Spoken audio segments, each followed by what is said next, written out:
All right, we're here on Chasing Birdies with the guest we've been chasing for well over a year. And we're here in Oak Brook, Illinois at Bettinardi Studios, which is incredible. But our guest today, TaylorKinney, joined us here on Chasing Birdies. And, man, we are so appreciative of you carving out some of your time. We know you're busy, but, you know, our friendship, man, it runs deep. And we just want to, we want this. Yeah, I think it's been in the works for a little bit. Backstory, I met Ryan here. He hosted me on a road trip. I was driving from Philly to Chicago, I think, and stopped by playing different courses and ended up at Pikewood. I was down at Pete Dye, I think. That's right. You were. You were Pete. Gracious host, because I know it was a stab in the dark, but I got there not knowing too much, and that was one of the cooler experiences I've had golfing. So, yeah, thank you. And I remember, well, you're welcome, and you're welcome back anytime. But I had a great time. But I remember vividly, we made the turn, and we were in no rush because it was just the two of us. I can't imagine either one of you were in a rush. TK sat down, and they asked what if you want something at the turn, and he said, I'll take a dog. So we sat there, we had hot dogs, we sat at the bar, yucked it up for a little bit, and then we went on our way. Yeah. And that was it. Pikewood I was like, is a fabulous this guy walk. is That the place chillest is dude. incredible. Yeah, it's a great walk. And you have ties to Morgantown, West Virginia. Yeah, almost an alum. I graduated in 2000, went to WVU till 2002, so till my junior year. So I think my major was maybe business or something generic, and I knew I wanted to do something on my own. I didn't want to work for anybody. I didn't want to look at a clock, and I took theater as an elective my sophomore year. And I remember going up to the professor, and I was like, hey, let me catch your ear. Could we grab a bite, a cup of coffee or something outside of class? I'm just, like, crazy interested. And he said no. He said no? I was like, yeah. And I just remember reading and doing my own thing. And then, well, I knew I didn't want to, I didn't want to languish, I guess, and just go through the motions of school. I dropped out, and then I saved up money. I moved to Hawaii for a year. And bummed it around there, and that was like my own education.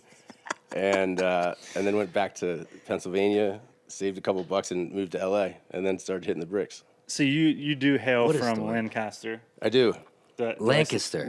Lancaster. Yeah. If you're not from there, Lancaster. it's Lancaster. If you're from, it's Lancaster. Okay. But Did you end up in Morgantown because of their theater program? No, it was. I didn't get into what is it like? No, he was I think I going applied to Arizona State, Clemson, and South Carolina, and I got into WVU. So it was a girl I went to school with. Her brother was going there, and we went for a football game. And so that was my only Great experience. That was my only connection. But I loved it. Oh, I think Mountaineer that's Nation. hilarious that you went to WVU. Cooper's Rock at Cheat Lake. Right there. That's yeah. where I live. I would go down there and just there was old water towers that go climb at night, just sit and chill in cemeteries. Like I have all kinds of nooks in that town. I loved it. Town. Yeah. I love it, dude. Oh man! That's so good. you moved to Hawaii for a year, as you said, and then you moved to LA.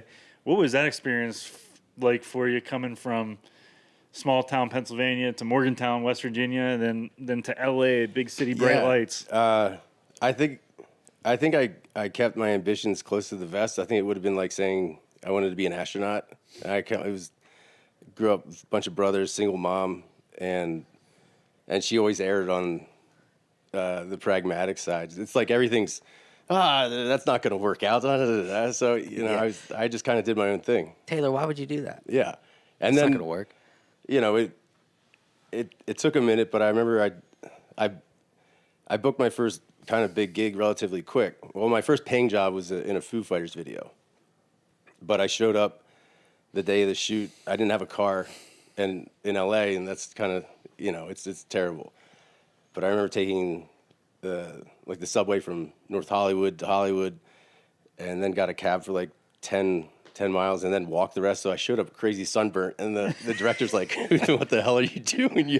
I can't shoot you next to like the raccoon eyes because of your sunglasses." Yeah, he's just like you're blown out. You're too dark. Yeah, what do you do? So my finger made the cut, but I still have the cash from that first job, and my brother framed it, and it's in my place in Lancaster. but I did a show. So they paid you cash, and then Yeah. you still have that cash from Yeah. that paid gig. Yeah, as your first pay- paying job in Hollywood. Did you And get did to it say meet? Foo Fighters, or did you get them to sign it? No, it wasn't. It was just It wasn't with the band. It was like tied into a Yeah. story. But I met Oh. Dave Grohl. That's what I was gonna ask you if you met I Dave met Grohl. Dave Grohl at the Grammys, and we were hanging with like R2D2 like backstage or something. But I didn't bring up the story. I How should would- have. You should have. Yeah, and he's a cool guy. Yeah. that's but- wild. Yeah. He's one of the best. So your fingers in the Foo Fighters video. My finger is in the Foo Fighters video. Like if we showed that video, you'd be like, there. I Yeah, am. best of you or best of Oh, me. Remember yeah. that song? Oh, that's starting line I'm thinking of. But yeah, I know that song. Yeah. What you mean? Yeah. Didn't you do construction? Mess around with that shit too? Yeah, Little like bit my early buddy, one of my best buddies growing up, his dad was a subcontractor, so we'd go on these road trips up and down the East Coast renovating restaurants. So we do like drop ceilings, tiles, and bars, and it was like being in a band, but we didn't play music. It was just because you'd work all night, and we'd go like in North Carolina, Boston, and we're riding in the back of like a box truck, like drinking Budweiser the whole time. so we would go renovate these restaurants, and back then, I mean, $20 an hour under the table. We were making yeah. good money. Yeah. But yeah, Cash money. I like seeing my work and working with my hands, and then I don't know, the acting thing just. Well, I love it. You know, I love storytelling and like everything about it. I guess, you know, 100 years ago I would have joined the circus. Yeah. But this is like the closest thing I'll come to a 9 to 5. So I've been doing the gig I've been doing now this is season 14. Which is It's- Chicago Fire. Yeah. It's the longest running show on TV right now, right? Or most watched. It maybe on NBC, Law and Order SVU. I remember going to upfronts in New York when we started, so season 1 or 2, and running into Mariska, who I've always had a crush on, and I always like jump at the chance. I was like with Dick Wolf or whoever. I'm like, write a storyline of us together. Like, and she came out. Her and Ice-T came out, and they've done some episodes in Chicago for a crossover, what have you. But I remember running into her in New York, and it was season 14. They're season 14 or 15. Yeah. And just being like, that's rarefied air. That's crazy. And now, You're know, living seeing it. yeah, it's 14. wild. It's just wild. So, you know, your first paid gig with the Foo Fighters, which your finger got in, but from there, where did it go? Like, was your mindset, I'm going to be an actor and I'm going to make this happen? Yeah. Like, Because a lot of that is the right place, the right time, too. yeah, it's you have to have a blind optimism and like a tenacity. Like, if you have a plan B, it won't work. And That's true. if you listen to anybody else, it won't work. So it's like anytime, like if someone came up to me for advice, I'd say, don't do it. And if you listen to me, you don't have a chance anyway. So you have to be pretty bullheaded. But I took my lumps. I mean, I did a show in San Diego. They had like 50 episodes. It was like a little telenovela adapted soap. I played Bo Derek's son, and it was like acting boot camp. I was like 24 or something, and making decent money. And this is my first time with this, and you know, I'm acting 12 hours a day, 6 days a week, and I'm getting done, and it's just what you've been doing. And so I'm thinking, oh, I'll get done with this, and the phone's going to be ringing off the hook, and nothing, and crickets, and then I go audition for something, and so that's a different skill set. So from doing your thing, and then there was a writer's strike, 2007-8. So I went a good year, maybe 2 years without working, and I got the shits of LA. So I stayed down in San Diego. I'd surf and I'd ride my bike up to LA for auditions and whatever. But yeah, I started waiting tables again down at in Gaslamp in San Diego. Yeah. So it's like, it's humbling. It's like, someone's like, hey, you want another soda or something like that? And they're like, aren't you the guy from? I was like, yeah, I'm broke. Yeah. And the well dried up. So, do you want that soda?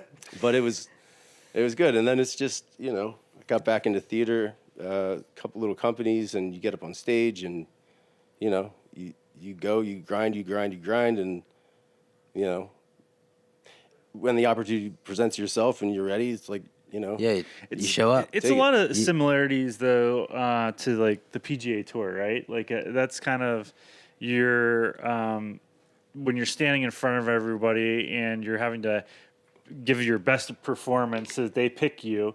It's like golf, right? And winning a major. You've prepared for this your whole life. You've got to capitalize when you have those opportunities. I can't imagine. I've been to a few, I don't know, PGA events. The one in, what's the one they have? Riviera in LA. Oh, yeah. US Genesis. Way or the back. Genesis, yeah. And it's just, I don't know.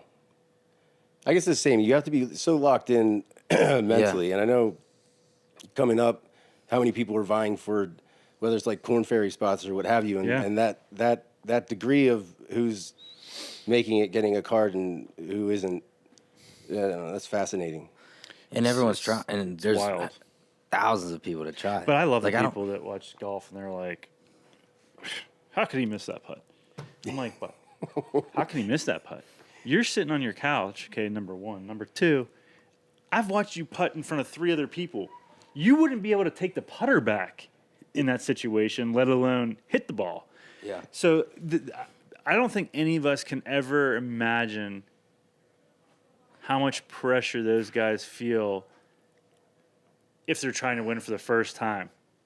Like, if you actually look back on Jack Nicklaus, you look back on Tiger Woods, think about how many wins they had and how locked in they were. That's pretty insane. Yeah, Tiger, definitely. Yeah, I think it's a, I don't know. It's like you block it's everything a out. momentum thing, but it would have to be. It's like when you, like, there's a lot of people, like, in, let's say, in acting classes or what have you, where you get comfortable in your surrounding, and you could be great in, like, a scene study thing or something like that, but you take someone out of their element, and you can't perform, and that's the difference between who's going to get paid to do it and who's not. And the same thing, it's like when you guys have a great round, then you find something in your swing that just like is working, like you project future outcomes to things that haven't happened. You're like, okay, well, if I had that swing, I'd win the member guest. If I had that swing, you know, I could be doing this. It's like, that's not how it works either. Yeah. So the guys that are, the guys that are on tour doing that, like, hats off to the mental fortitude to finish. It's crazy. You always hear about people saying his game travels. How many guys you know that you play with them at their course and they know every in and out of that course? They shoot their game, they, you know, whatever. And then you take them on a golf trip somewhere and they're just flustered because they're like, they can't, because they're out of their element a little bit. We had a kid on our college golf team. He would shoot 66, 67 every qualifier to get to the event. And then he'd shoot 85, 88. That's what I mean. That. In every tournament round. And you're like, what in the hell? That's, you guys, I remember playing, where did we go? Peachtree. Peachtree, yeah. Is it Peachtree? Mm-hmm. Yeah. I couldn't find a swing there, but, and the same, it's like not the club, there's so many different things going on. And it's like you just want it to end so you can go like fix something, like at the range or what have you. But like that's the same. It's like a little breakdown. But you ever have those days though on set, like where you're like having such a bad day that you're just like, I need to get away from this for the day, or what can you do when you have a bad day on set? Do you go stand in front of a mirror and say you're lying? You know what I mean? Well, like, the thing with that is it's just like a, I don't know, it's an energy. Like you can feel it. If somebody's unprepared or if someone keeps dropping a line or something like that, it's like, I've been doing it for so long that I don't get in the weeds like that. I can't say I never have, but if somebody does, it's what, because you'll have 100 people saying doing a job. Right. Like everybody's working, and so you do your thing and everything goes expected, then fine. But you mess up once, okay. Then you mess up twice. Then the boom operator, you're standing there. Then he's looking at you. Then you have the whole people looking at you. Then you take in, well, how many millions of people are watching this? Then you're fucked. Right. then you can't. It's You're like done. the person's not there. Like they're somewhere else. Yeah, they're spaced out. So yeah, like you kind of have to be. Locked in. Yeah. But that's back Yeah, to but that's with what golf- I'm saying. Back but- to golf. Like, Yeah. But I'm just saying though, like that mental aspect of how important it is in obviously in acting, but with golf in general, because you could take someone that can play wherever they play, and then you just take them out of their element a little bit. And it's more for it's probably the higher handicappers, really. Yeah, I would but- imagine. Like some like auditioning. Yeah. Is mind numbing.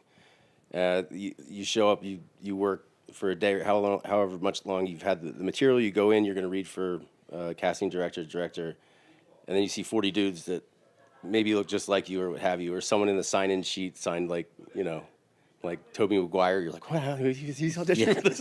Yeah. It just rouses you. You go in, and you can have really bad reads, and it should be a cold read. Everyone auditions different, but I always like for scene study and what have you. If I'm in front of people, it's like I'll have it, and if I won't question before I go up. And so you have to get there. So I think that translates in that you have to be confident with the tools that you bring What to you have. to the thing. And then if you check it and you're like, I'm gonna paint a picture. Like you can either buy the painting or not, but I'm not gonna let you tell me what colors to use. And so that always helped me like auditioning, because it's like you can't appease everybody. So it's like, well, this is my take on it. this And is if how I it's drop a gonna be. line, what have you, but this is the character that I see. Like if 100 kids walk through the door trying to audition for Huckleberry Finn, and they're nailing it, they're like, oh, well, that kid's great, and that kid's great, but they don't have that that one little Yeah. it factor. So when then you a kid walks through and he trips, and he's like, oh fuck, sorry, I know I'm a little late, my dad's drunk. I don't know, I just barely got, and you're like, that's him. Yeah. It's kind of like that. So it's like you see it, and you know when you see it. I don't know. I don't know how dad's that drunk. translates to like the best kid golfing, but your first audition, how did it all happen with Chicago Fire and you? Like, did they reach out to you for an audition?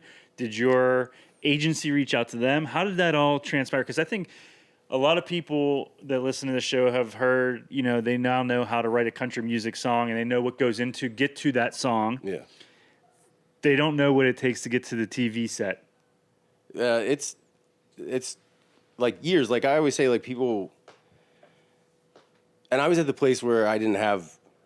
It's not like I'm resting on my laurels. There wasn't any nepotism. I didn't have like come from money or famous parents. So it was like I'm throwing things against the wall, and what sticks. So it wasn't like I only was auditioning for television. I only auditioned for film. I only auditioned, theater, commercial, what have you. I was just going for Whatever what was I there. would get.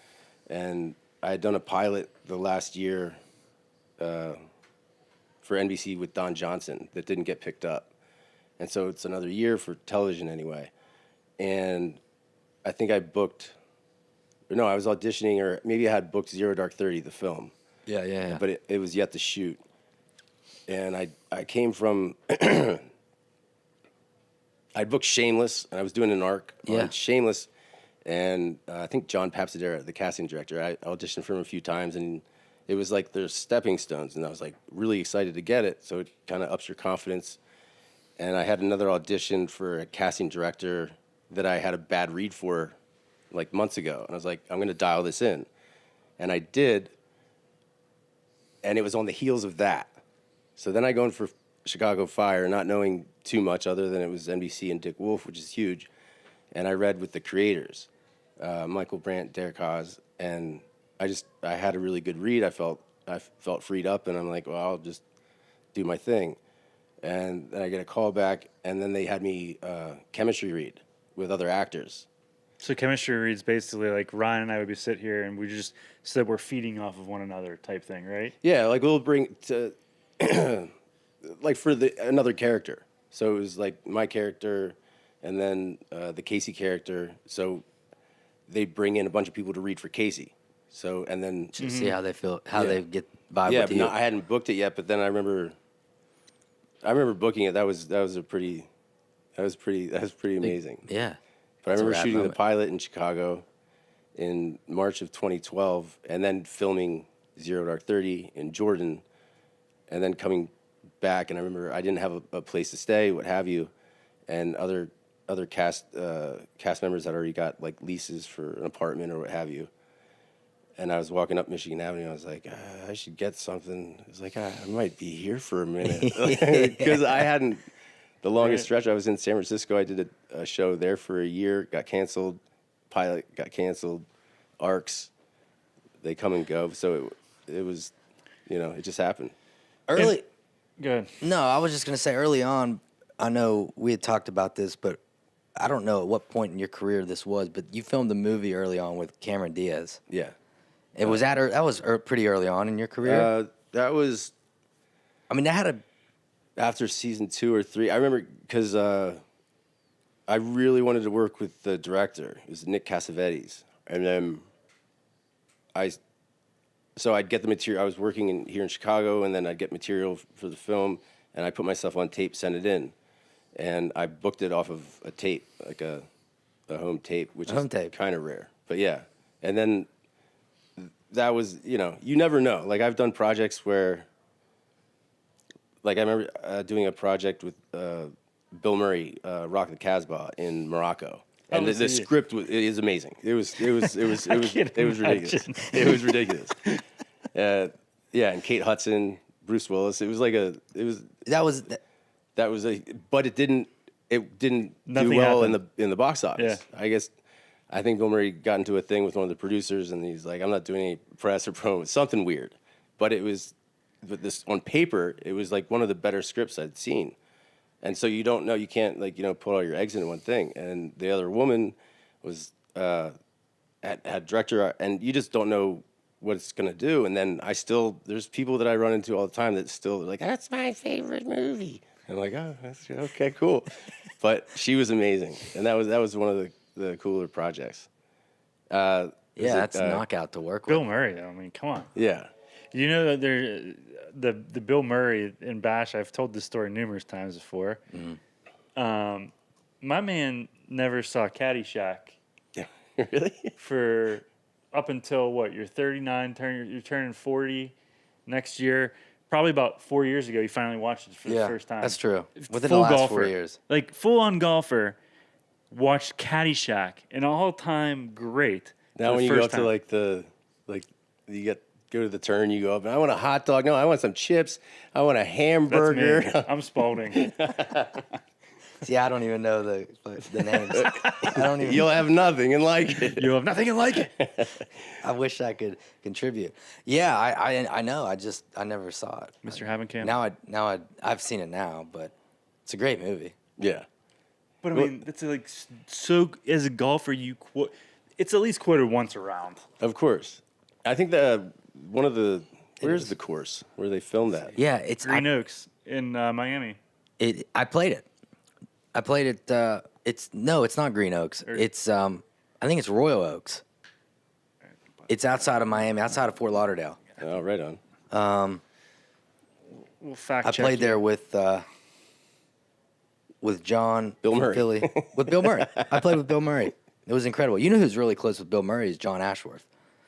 Him and Murray are like super tight. John Ashworth obviously started Ashworth and then Link Solon. And no, we've known. But I grew up. My old man was the golfer, and I caddied. My birthday is in the middle of July, so I don't know. Never got the cupcakes, brownies, stuff at school, but like you had to be 13 to caddy, and I was 12 going into the summer. I wanted a job, so I was 12 when I started caddying, and I'd walk from my pop's place to his club, Bent Creek in Lancaster, and I'd just wait around. I'd caddy, and then I'd shag balls after, and that's kind of how I got into golf and following my old man around. But he was a big. He played all the time, and then I didn't really start playing till later. Recently? No, not recently, but I'd bang around. But yeah, I didn't get a handicap until maybe 3 years ago. Yeah. Bushwood Country Club is Bushwood. the name of it in Caddyshack, but Grand Oaks. Grand Oaks. That's right. But I mean, you got for just getting like Yeah, you can play it, man. Yeah, I went down the rabbit and you hole. love it.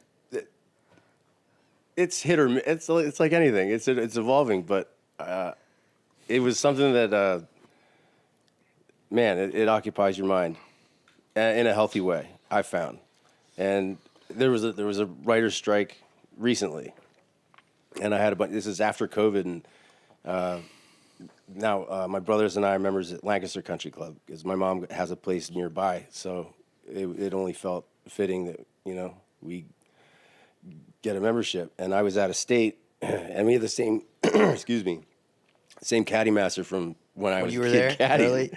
really? And he was there, and I had whatever membership, like out of state, whatever, but I exceeded the rounds in like 20 days or something. I was like, oh, I should get a full one. And I think I played like 85 rounds in like the first summer I was there. That's so funny. Oh, he's addicted. Oh, Yeah, I love it. He's addicted to golf. Yeah. My brothers and I came out to Nemacolin, so I had my brothers out and we played, and Yeah. You guys were, my brothers were more than impressed. They're like, damn, I was like, yeah, they're good. I got some of that. I got some of that TK money. Yeah. I got I don't that care. hanging on my wall. I just thought I was the first time I met Yeah, I actually Jay, could have used and that money. I'm like $100 each hole. Every hole. And he's Pressing. just, had 2 cigars in his mouth, and he's ashing one. He's like, sure, I'll take it. Yeah. I was like, I'll get you next time. Meanwhile, I wanted to go have lunch with you and I couldn't. So because you signed it. He's cut back on the cigars a little bit, Oh, nice. which is good for his health. Yeah, but we should go to the cigar bar tonight. We should. Yeah, there's a good one downtown. Yeah, so no, it's all an interesting story. I mean, with what you got going on. I mean, so from a standpoint of acting in general, I mean, you gotta memorize every damn word you're saying, every line, every position you gotta be in. I mean, that seems so damn hard. Like, and that's probably the easiest part for you. Exposition is tough. So if the dialogue is something where you're rattling off street names that you don't know, numbers, what have you, but for the most part, if it's character stuff, like, I have the face that pops in my head, so I can, and it's a muscle. So I can be in a makeup trailer and go look at 2 pages of dialogue and have a pretty good idea of it, and then it's like music. It's a banter. So it's like, and I've been working with this, the core group of the cast has been there. Yeah, They're still, yeah. So it's an easy rapport where you're like, you just hear it, you read it, bing, bing, bing, and then, you shoot it. So let me ask you something from your perspective in the position you're in now with this show being as big as it is on NBC. If another director of a show, let's say a Taylor Sheridan, I'm using an example, called and wanted to cast you for one of his crazy shows he's coming out with, are you legally able to do that, or can you not do it because of contractual obligations? They have. So here with like The Other Woman was a studio flick, and I'm under contract with NBC, and that would be the first position. So they have to get the dates, the board right. So there was a hiccup there where the dates overlapped, where the film wanted me to be available after I was due to start back up in Chicago for the next season, but I wasn't going to be shooting. It was just in case of reshoots or what have you. And so that can cost you a job. Yeah. And I remember getting in touch with this. It worked out, but a lot of times it doesn't. It doesn't. So, and then they have it would be like a non-compete clause. Yeah, right. That's what I was thinking. I have a buddy, White Shadow, DJ White Shadow. He's a good buddy, and he was doing something for Thanksgiving on like a float downtown. He's like, you should come up. I was like, yeah, I'll do it. And then he ran it by one of the whoever's putting it on, producers, and he's like, yeah, Taylor Kinney, the Chicago Fire. They're like, absolutely not, because it was ABC. Oh, wow. So they didn't even want me there. Around. Yeah, that's how wild that is. damn. Yeah, That's crazy. It's like you're theirs, which is great because it's a great show, and it's not saying that in a negative way, but that's wild how that game works. yeah. But there's a finite window of, because we'll do typically 22, 23 episodes a season. We start mid-July, we'll go to May. So you have May, June, maybe a week or so in July that you could do other projects. And the first bunch of years, it was just nonstop. I was reading scripts when I was working here in Chicago on the show to just for something during my hiatus. And then, there's projects that you want to do that you chase that you don't get, or, either directors or casting directors you want to read for, directors you want to work with that, you don't get, but the opportunity, it's good to just get in there. Mm-hmm. And then you get maybe offered something. And usually if you get, it's great, but typically it's not what you want to be doing. Yeah. And like one time I did it, I got offered this horror flick and I said no. And I was chasing something else. And the timing didn't work out or fell through. And then they came back and then they had a female lead and they came back with another offer. It was a bunch of money. And I was like, yeah, I'll do it. So I it was in Serbia. So now I was in Serbia for like a month and a half. I'm in outside Zlatibor, and no one around. There's a sheep farmer that didn't speak English, and I'd hang out with him in the morning with his sheep, and I'd go walking in the woods, and we talk to each other. I'd speak English, and he'd speak Serbian, but I didn't know what the hell he's saying. And all I took was like rakia is plum wine. So we drink plum wine walking sheep. And I mean, that was like a month and a half of my, my life. I'm like, why did I do this? And the movie was shitty. but Serbia is beautiful. Yeah. So it's like you have to weigh your, it's a time thing. Right. It's so now I get to break, and I want to spend time with my family. I want a little downtime. So yeah. It all changes when you have kids. Yeah, that's for sure. I mean, but what is the shooting schedule like? As far as, do you do it mostly certain times of the day? I know there's some night scenes. I'll be honest with you, I never watched Chicago Fire until I took your money at Nemacolin. But I'll get you back one day. But one day. Now that I watch it, it's what. I just think it's so wild how much goes into a show. Yeah. Like how long does one episode take to shoot? 2 weeks, roughly 2 weeks. That's crazy. We'll for start 1 out, hour. Yeah, and that's an hour with a lot of it. Like the incident scenes, you see anything action. I mean, there's so many moving pieces, but we might spend a day, maybe 2 days, and that might be a minute and a half or 2 minutes of on the screen. So. Yeah, it's a lot of hurry up and wait, and I like if I was working while you guys were still here, I know you're taking off, I'd say come by set, but it's like, I don't, you don't want to see the magic, I don't want to lose the stuff, but it's a lot of hurry up and wait, a lot of takes and a lot of people, but I feel like Ryan would not be a good firefighter. Just trying to get up the step to the. Hey, dude, we did have a fire. We were on the west side.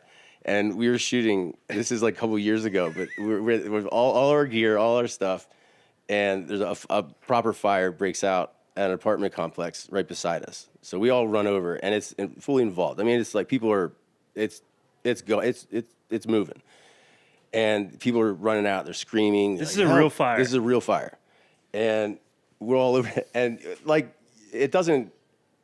I have full bunker gear on, a helmet, and they're like, help. I'm like, hey, guys. And you want to go over, but then we're getting yelled at by, like, ADs and what producers, like, you can't, like, guys, what are you going to do? Get the hell away from there. And then some of the guys that we work with are firefighters, like, that help out, but they're in, like, their civvies, so they're running over. And all our trucks and what have you, the props, it's just, so people are just confused as hell. And then the real fire department comes and they're like, what the hell are you guys, like, what's going on here? And it was, I don't know what paper, but it was like in the Tribune or something the next day. It was like fake firefighters show up to real fire, decide to do nothing. It was gnarly. But yeah, I mean, can you imagine, like, running out of a place, like, help, and it's just a bunch of actors standing around with fire gear. Because they're probably like, what are these firefighters doing? Yeah. That's what I mean. Like, you think about it. You don't, in your mind, you're in you're in that role of acting and you see what you are trying to So take needless care to say, you guys didn't do anything. No, they had to get out the way. What are we gonna do? Dude, I was driving up last week. We had snow, and I was driving up on my way to work, and I passed a person in the ditch. So naturally, I stopped. And I'm like, hey, man, I'm like, you need help? And he's like, yeah, I do. I was like, so then I'm obligated, which is fine. I didn't have chains in my truck, so I said, let me go back and get my side-by-side. I have a winch on it, so I'll come back up. And he's like in this Honda Civic in the ditch like this. There's snow everywhere. And I never did this in my life. I'm like, how the hell am I going to get him out? So I couldn't figure out. He didn't kill you. Well, I'm asking him, like, I said, you hook it up because I don't want to be responsible for pulling your bumper off with this winch. And he tried to hook it up on the tire rod. And I'm like, that's probably not a good idea because it's probably going to bend the tire. So anyways, I find a little loop underneath his car, and I pull him out. You know, he's pulling up. And I tell him to stop. I'm like, I got to get under the car to unhook it. And as I'm doing it, this tractor trailer is coming around the bend, about to come up the hill towards us. And I just see it. I'm like, and I felt like I was in a damn movie because I'm hurrying up. I'm getting down. I'm trying to unhook this thing. This fucking truck's rolling up the hill. And I got him out, pushed him off. Off he went. I never got his name. I don't know his first name. He doesn't know my name. But he beeped the horn and waved, and I waved, and then I went. Just like a I felt like I was trash in truck, a dump truck. I was like, yeah, I felt like I was so I was a hero for somebody. Nice. On that day in Morgantown. You felt good. I felt good. Yeah, good deed. I felt good. Yeah. That's great. You know, like making a birdie. So, which we had a lot of fun, man. We got to play so much golf a little bit. I mean, there for a while, I felt like you were showing up at Nemacolin like every other week. Yeah, You're popping through. On Fridays. I dig it. Well, it became a pit stop in between Lancaster and Chicago. And I remember, my wife Ash, I duped her. I was like, we're going to take a road trip from Chicago to Pennsylvania. I was like, this is a year or two ago. And I was like, we'll go a little south, stop at a golf course. She's like, okay. French Lick. So she's like, we end up there, and it was pouring rain. She goes, it's 8 hours south. This is not even here. I go, don't worry, hon. We'll stop at the Greenbrier next. It's on the way. Yeah. And then we ended up at Nemacolin. Yeah, she was nonplussed. So you went everywhere. Yeah. And so that wasn't, it wasn't along the way. But yeah, I like a good road trip, and I like to find different tracks. And yeah, for a while there, yeah, I would go anywhere. I've done it all over the country. You like the driving aspect. Taylor likes to drive. Yeah. He Sage Valley, he rolled out at like midnight. Yeah. He was like, I'm hitting the road, Yeah, boys. I woke up to a pair of freshy shoes, all Yeah. doctored up, which was great. I mean, that golf trip was one for the ages. That was. Peachtree. And Ryan and I got out at and happy birthday. Yeah, it was your brought me an birthday, orange. and then we got out at midnight for the par three course in the rain. Yeah, we got shit on with rain. I still talk about that. I was He just does- talking he about does- that. he was just talking about it. Yeah. And we got dumped on. But isn't that the wildest thing? I always talk about that with golf.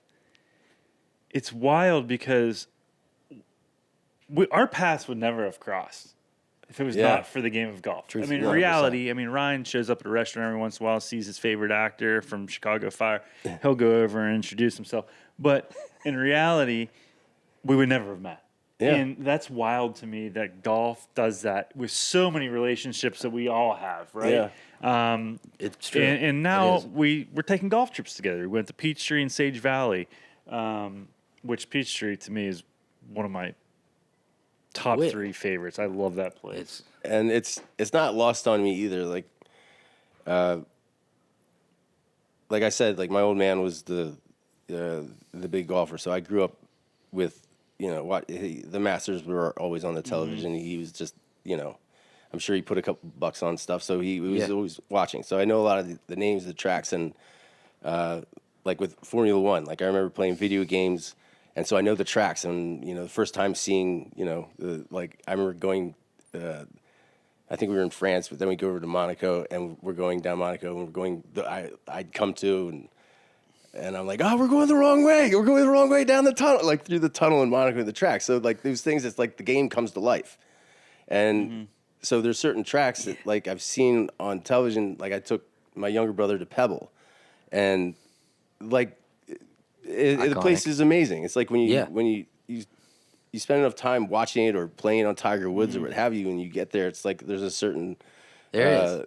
I don't Surreal know. moment. Yeah, I Like, just you're dig here. it, and I've gotten to play some pretty neat tracks with you guys included that I wouldn't otherwise. So it's I love it. I love everything about the game. Well, we're gonna build on that in 26. Yeah. I mean, for sure. we're definitely going to do that. But we need you at the Chasing Birdies 2-man event, August 2nd to the 4th. I know you were going to play this year, but you had some things pop up.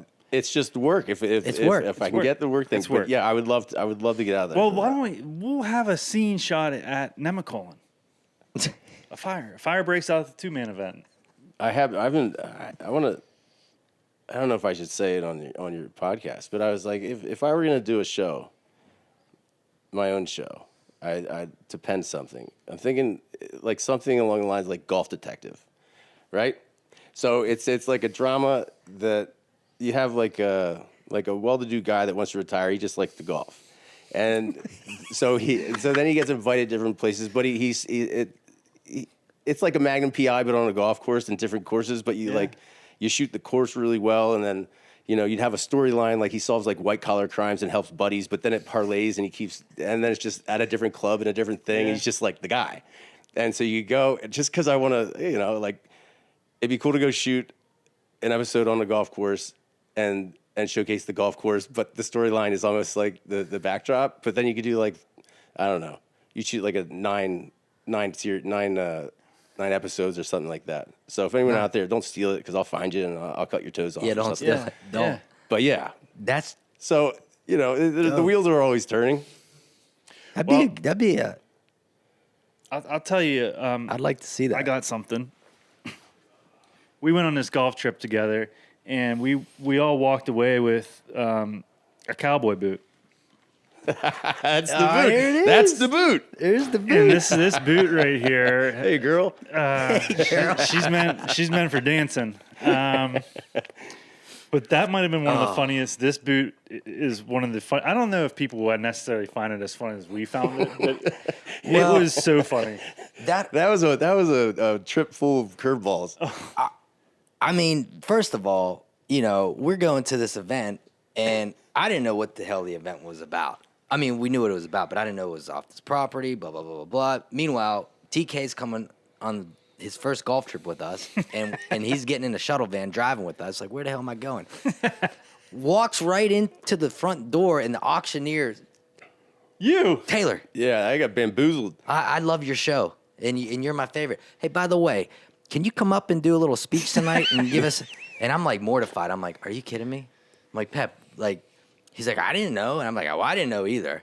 So, anyways, I felt a little bad for you, But because you I don't want handled you. it with grace. No, that You was, did it, yeah. Well, you did what you. And the Collins do. family they're an amazing family, and They it was are. for a good cause. Chris, So that was amazing. very- I have a helmet for that for Chris and the family that I've been mean to send. Yeah, they're- because he was more Oh, than man. gracious. That place was amazing. It was. The whole trip. He everything. is. They But this are. boot went up for auction, and I mean, at that point, I probably had about 16 beers. Like, our table was full of beers consumed by, Oates, me, Vince, Brandon, and you, Bash. And this boot goes up for auction, and I hear TK wins it. He thought it was Sean Combs, boys. And I said, you just It's won. like, look at this Diddy boot. What the hell? I said, bud, that's Luke Combs. He's like, oh, man. Well, we'll take it on golf trips with us. So here it is. It's back in Chicago. I documented its travel this morning with That's me. great. And then it. we're going to let Vince take it with the Rangers team tonight. Churchy, they're gonna drink out of it. That So- thing needs a. I don't know if What it can we do wasn't with a it? buddy. It was maybe, there's like gnomes in the yard. Yeah. Like Yeah. you hear about kids stealing them, Yeah. and then they take them for like a year, and they take them everywhere, and they take pictures with them on their Yes. trips, whatever, and then they return it with a envelope of the pictures.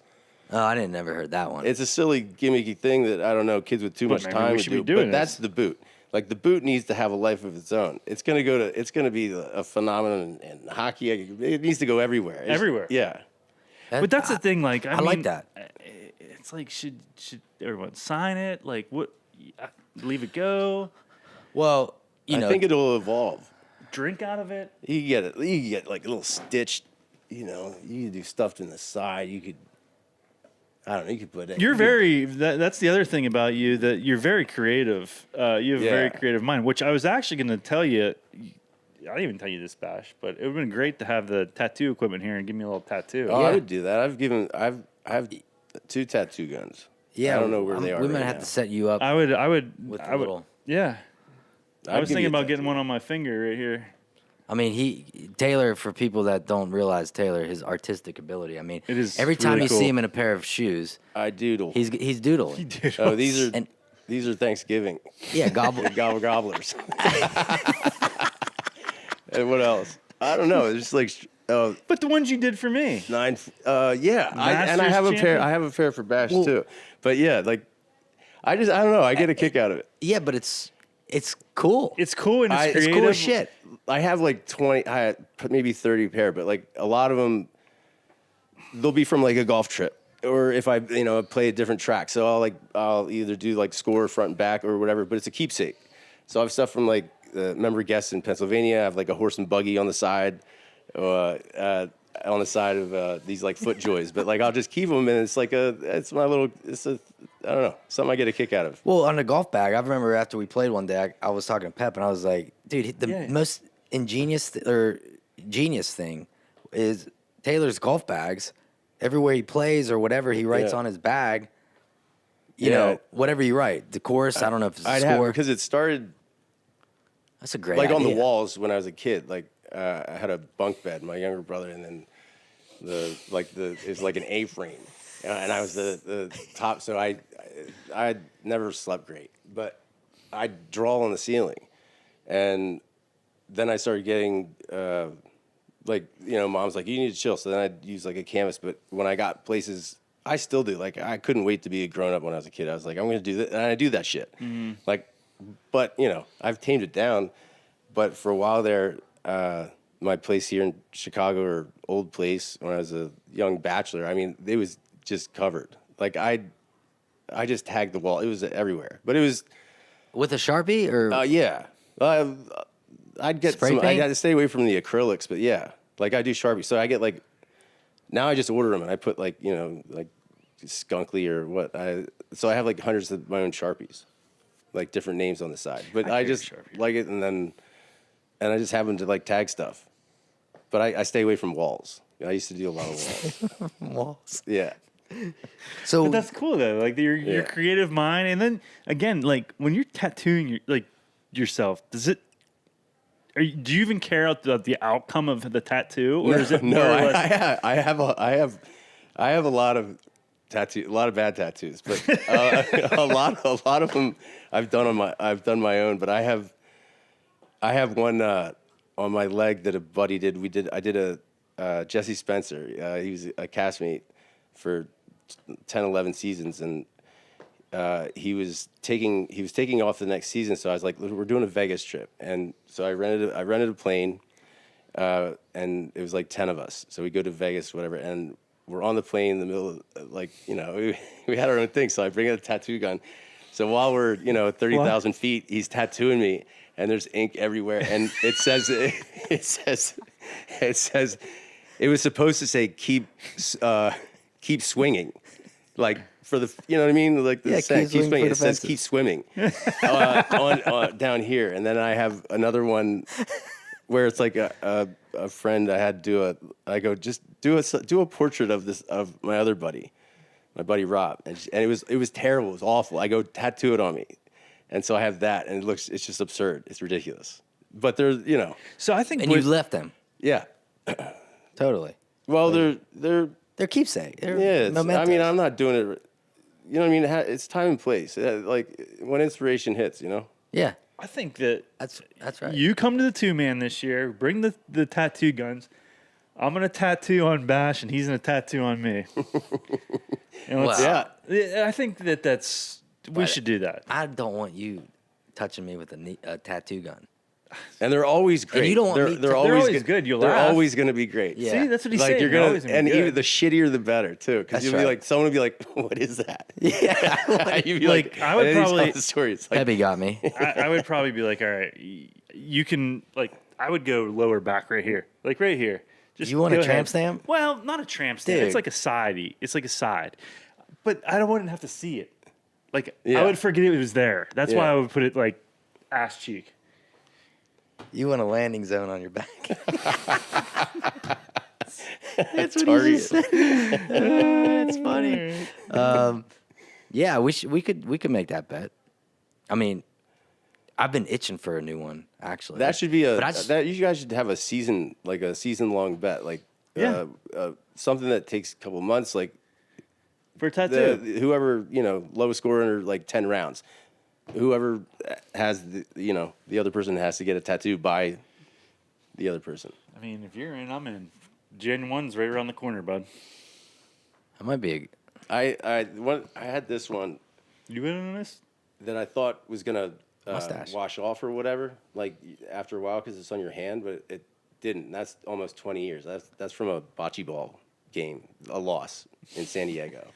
So I was like, it was either this, because the other team got to pick it, and we had to pay for it, and then it was supposed to be like a dolphin corner kisses. I was like, I'm not doing that. It's like a dolphin with a unicorn horn and a thing jumping over it. It was something absurd. I was like, I'm not doing that. I mean, whenever these things transpired, because you're sober now, like you don't drink now. No, 3 years or something. 3 years. Yeah. That's good. Yeah, that's great. Yeah. But back then, Oh, it was. This was that's the not- thing, like I have a tattoo gun in my backpack, yes, so they have a couple cold ones and That'd be sick. Right Yeah. now, we'd be doing it. oh man. And wait, the photography too. See, Yeah. again, you're just not an actor. I mean, you encompass all of arts. No, West I do. Virginia I- should be proud. Yeah, yeah, both you guys. I think did you get? Yeah, well, Yeah. Bash I mean- calls me and he says, "Hey, I got a picture here for you." And he's like, "Well, I got to drive it up in a truck." I didn't Yeah. know how big it was. It's the coolest thing. It is Like- like it stokes me out, and if people, you know what I mean, it's like if you dig it, you dig it. If you don't, that's okay too. But it's like I love it. like it's something I've always enjoyed. I like shooting black and white, and I like film, and the size is important just because I shoot with a medium format camera, and that's as big as I can get the photo without losing resolution. So on a digital camera, anything pixelated is squares if you break Right. it down. So it's always going to have a bit of a blockiness to it, and with film it's circles. So there's a softness, and I always like big film photographs. And so yeah, I walk around with that, and then I'll take it to a lot of times that I'm out golfing. So I'll take like landscape stuff, or I'll give it to a club. Like I did it here in Chicago. I gave, like I'll frame them. It just takes time. It's like it's something I enjoy doing, and then like I'll gift it to the club. So That's so I cool. get the Harvest, and then my home track in Lancaster. They hung one up. So Well, I do need the one you sent of the second hole at Sage Valley.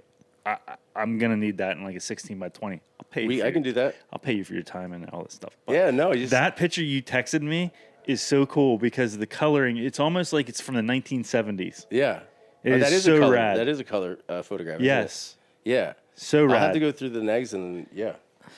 I would do think he needs to meet Gentry, and he needs to launch a shoe line, Yeah. and with all his doodles, and then they'll sell because it's his name. I would. I mean, Or being weren't in you would doing do something with one-offs. Ice T, or what's the guy's name? Ice Cube, Ice T, Ice, Cube. yeah, no, Ice Tea. No, we went in on with another buddy with a dispensary outside of New York. Well, it's in Jersey. It's called the Medicine Woman. It's right in like Hoboken, but yeah, Ice was in that. So I have a buddy that I met, I Ice don't know, Tea. years ago, but him and his wife have a dispensary, the shop Yeah. in Laguna, and then they were opening one in New York, and I was like, yeah, I'll go in. So we went in together, and then he's boys with Ice, and then we're at stuff. So now I see ice, and we're busy together doing that. So that's kind of rad. It so, is. Yeah, if you're outside the outskirts of New York City, and you want to get stoned, stop by the Medicine Woman. What a name. Pick up some good stuff. Yeah. Yeah. And their swag is nice too. The t-shirts, hoodies, all that. So maybe I'll stop by there. I tend to travel with a pen with me right now, so that's what he said today. Like I was getting chirped. Number one, I wasn't chirping you. I was just saying. no, you chirped me because I did one of the stupidest things ever in my life. at least since October. So long story short, guys, I was scratching and clawing to get to gold on Delta, which I don't even think would get you anything, but I just needed to get to that next level, and I needed $78 more to get to that. Oh, it's not miles? No, to that level. So this flight I booked was $115, but instead of taking a direct flight like a normal human being would do in the winter, Are you doing I layers to get there? I went to Detroit. Yeah. We landed in Detroit this morning, and I'm like, oh no, it is dumping snow in Detroit. I sent him a photo. He's like, this may be the dumbest thing you've ever done. Ever. So then I finally land in Chicago. I had to wait for him because he's taking a prop plane from Morgantown, West Virginia to here. I took a direct flight And from Morgantown to Chicago. And I knew he was getting in later. I didn't realize it was that much later. I'm not exaggerating you. I drove around the circle of the terminals 37 times, just wasting time. Because what am I going to do, sit in a lot and scroll my phone? So finally I took a little breather. Well, the one breather I took at O'Hare, a tow truck pulled up in front of me. I'm like, dude, you can tow this. It's a rental car. It's probably easier if you tow this thing because it's going right back. Yeah, they do not mess around there. It's 1 minute. Let's go. Keep it moving. So I just kept driving around. So that was my day this morning. Started at 3:15. But he knew that. I told him I was going to be an hour later. But I'm a gold member now. Hey, congrats. So Congrats. we found out in the car. We got the news in the car that I'm a gold member now. What comes with that? What do you get with that? I don't think anything. I think I get like one free upgrade a year. Well, it probably resets January 1. So Yeah, you're but I'm a gold for member next 12 year. days. Oh, nice. It carries over. That's the point. I'm working. I'm chipping away at something here. I don't need you chirping. Back in the day, to get cross country flights or what have you, I don't think you can do it anymore. But you know how like you go down, you look to book a ticket, and then as you go down, they get incrementally cheaper for stops, layovers. Yeah. So to get from LA to Philly, my younger brother was good at this. You'd find a flight from like LA to Miami, but that was stopping in like Portland and then San Antonio and then New York and then Miami. But so you find one that crosses a city that you want to hop off. So you just take a carry-on and then you book that, which is like, it's super cheap because it's bing bang all over, and you hop out at the destination. So we used to do that just because we were broke, and it was a little like glitch in the system. So I get this flight one year to get back to Philly that had a layover in Portland. And it got snowed, and I got stuck there for a week and a half, I think. What? I had no money, and I was like, I had to call my mom's, and she Western Union me money, and I still couldn't get a flight. I'm hanging out with like the homeless guys underneath the bridge there. I go to the library. I stayed at a little place called the Doug Fir, and they had a great little venue, but I had spent the money to get. It was a mess. So you got to be careful. If I had my gold membership, then I might not have been in the pickle. Right. But yeah, I don't know. I don't know, man. I don't know. He did it, but yeah, I don't know. Can you do that now? Can you hop? Well, the problem is you can't. You got to have carry-ons. Yeah. Or check bags. You don't. Yeah. You don't check a bag. Yeah, you don't check a bag. Yeah, it's just all carry-ons. Yeah. I don't know. The flights nowadays. I don't know. Yeah, because then you got to get out. You got to have a flight to get in. Like it's wild security. So. I always book one way. I always book one way too. Man, tip for you. It's great in here. This is the first time in this Oak Brook facility. This place was nice. And I didn't even know TK was here when we showed up. I was moseying around, and I hear someone hitting a golf ball. I look in, and there he is. Yeah. Swinging. Got to hit the Sims. Love it. No, I have some of their wedges, and I'm irons. So it was a year ago. I came in messing around because a buddy I play with has a really nice putter. I was like, yeah, maybe I'll splurge. I'll go check it out. And they've been nothing but, awesome to me. Yeah. And I'm like, I'll look at a putter. So in the meantime, I was like, oh, well, there's wedges on. So then I'm ordering wedges. Then I'm getting irons. And it's, This is like a little miniature Disney for golf. Yes. Yeah, I mean, you come up here and it's like you get whatever you want. You pick out all the finishes, all the colors, stamping, the neck. I mean, honestly, to the point where you don't know if you're even getting what you need. You're just getting what you kind of want because you're going on looks. But that putter I was messing with, that zero Torque. yeah, she's pretty nice. Scoop it. Might have to scoop. Well, but just buy one, get one. So. But man, it's been awesome chopping it up here with you. Yeah, no, And- I'm glad we did this. And, Finally. Yeah. I'm glad we have something. We have Yeah, Keepsake. this thing will travel. I think it'll over the years it'll feel like I should- accrue some stories. I feel like I should dip it in like gold. Yeah, I was saying have it bronzed. Yeah. Yeah, we should bronze this. Yeah, You like gotta a have- light bronze. But then you could. Oh, I wonder if we could tattoo it. I mean, it's Actually, skin, right? Yeah, leather. That's how you practice on pigskin. Tattoo a cowboy boot on Bash. Right on his leg. Right here. In my, Cowboy boot. Yeah. Down on my calf. Good. So All right, we're going to turn it into the last segment, which is presented by Bettinardi Golf. Check them out online Funny at bettinardi.com. Funny enough, we are here, but you know the drill. Pep's going to ask you some questions here that demand your quick response. All right. Or not quick response. yeah, We're on no time. What is one thing fans would never know about you? Well, if I told them, then they'd know. Then they know. They can't do that. All right. That's a good one. When I think of something, I'll let you know. All right, you let us know. You get back to that one. You kind of already answered this, but do you think you could put out a fire in real life? I have another story about that. So I was doing a show, Trauma, in San Francisco, and I'm playing a paramedic. So in the same vein. And I had this, from that first job that I shot in San Diego, right before the housing market crashed, we had this little cottage. And we were paying, I don't know, it wasn't a lot, it was just three of us. And the landlord's like, if you stay for a year, I'll cut the rent in half. So then I paid $500 a month for my little room ended up being years until he tore it down and built. But the place was magic. And so I'm staying there and we're watching Surfer Dude or something in my buddy's room, which is over the butts up to the alley. It's a single story 1940s cottage just made of cedar. And this homeless guy, back alley vagrants banging on the window. He's like, your house is on fire. Your house is on fire. And there's 10 of us in the back room. And I go up and I'm like, no, we're good, man. Just on your way.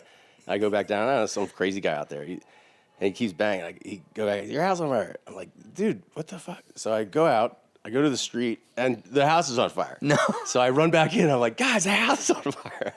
And then everyone, they do the same thing. What the fuck? Then they run out. They're like, oh shit, the house is on fire.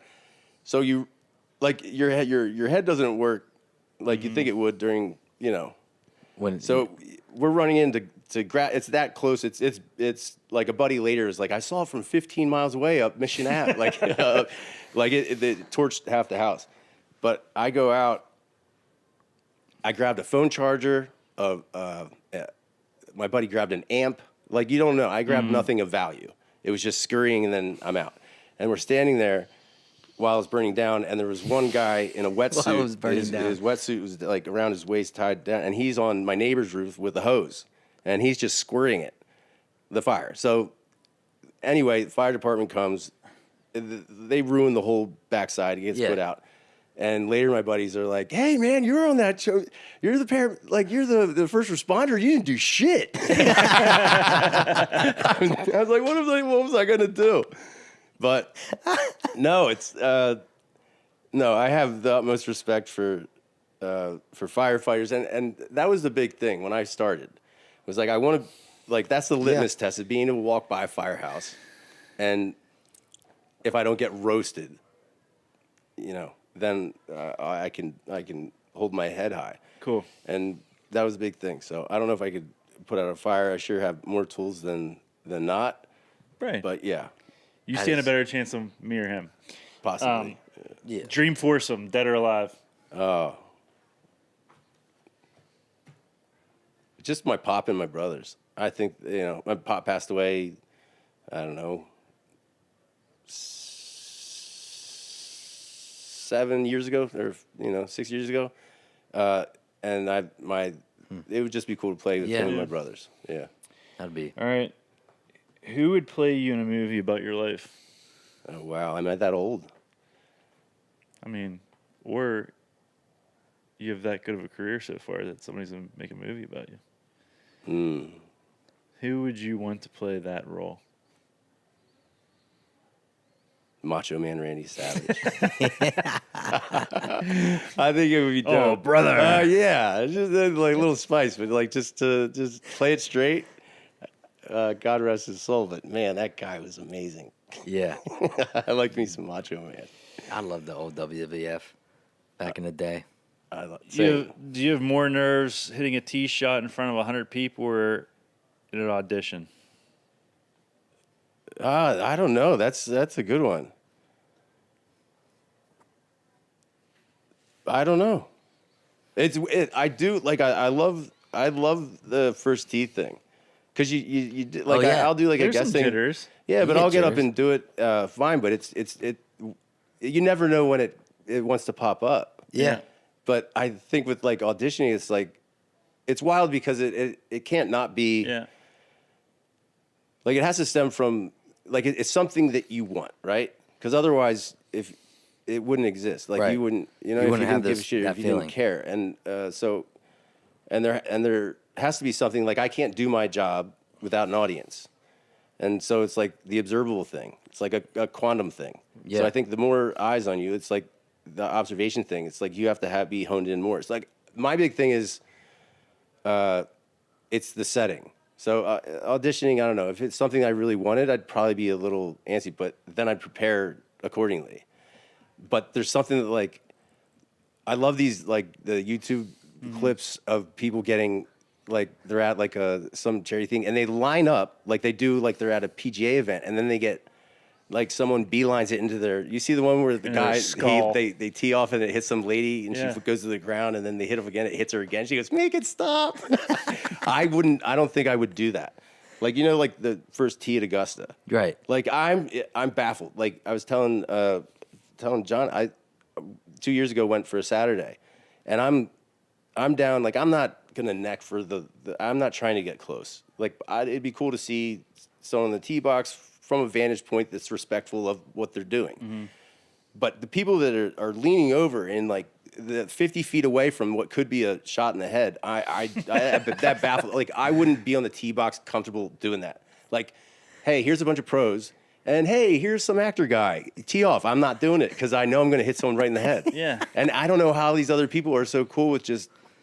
It's a weird thing. Like It it's is. like they love it, and Like- then if they get hit, they're like, "Can I get an autographed like, glove?" Just even if someone's like in the weeds a little bit, like. Well, in the Ryder Like, Cup, it happened. Yeah, but they're like, "Oh, I found your ball," and then like 100 people just Hover around it. and then you're trying to do like it almost paints the picture as an imposition to the pro to Yeah. ask the people to move. Right, when you're yeah. like, Yeah. Because your trust is they're not going to hit you. but that to me baffled. Like that's a testament to the guys that of being locked in because, do you know what I mean? Yeah. Like when you're playing well, Yeah. like you have kind of a You don't see other things. Yeah, you're like you're targeting tunnel or whatever. vision, yeah. But like Yeah. imagine, but you would if 10 people walked up, Yeah. yeah. But the pros is like, yeah, you could be a tree for all. You know what I mean? Yeah. But I just don't get how people do that. So I think on a tee box with a lot of people, That's no go for you. I would tee off with a disclaimer. Sign this waiver, please. All right, last question. What are you chasing? Just I want to evolve as in life, just as a human, from learn from mistakes and what have you. So I think I'm chasing just the betterment. Yeah. And that's subjective, but yeah, I think to grow as a human, it'd be cool to to be alive to see some wild stuff in this world. Yeah. Yeah. I mean, That's deep. this was I love great. it. Yeah. Thank you so much. Yeah. Taylor same. Kinney. It was a Yeah, blast. TK, man. It's always awesome. I literally, man, like We were really every excited time for we're this. together, I mean, I couldn't. I love I it. took It's 2 just flights to chill. get here. Yeah. it's just chill. but you recently are a gold I'm a gold good member. man, so I'll catch you next year. And when you see me on, when I'm boarding 2 position, we'll see who's laughing, boys. So we'll see at the next golf trip, TK. Does it translate into Southwest? Okay, easy. he's already got I'm status. on it. already A-list Southwest. Does the pilot read your name off before the flight? We want to welcome Jonathan Pepe. Yeah. Yeah. So, TK, thanks. We'll see you in the next golf trip. Thank you, Yeah, guys. man, it's I had a awesome. blast. It was awesome. Cheers. Thank you.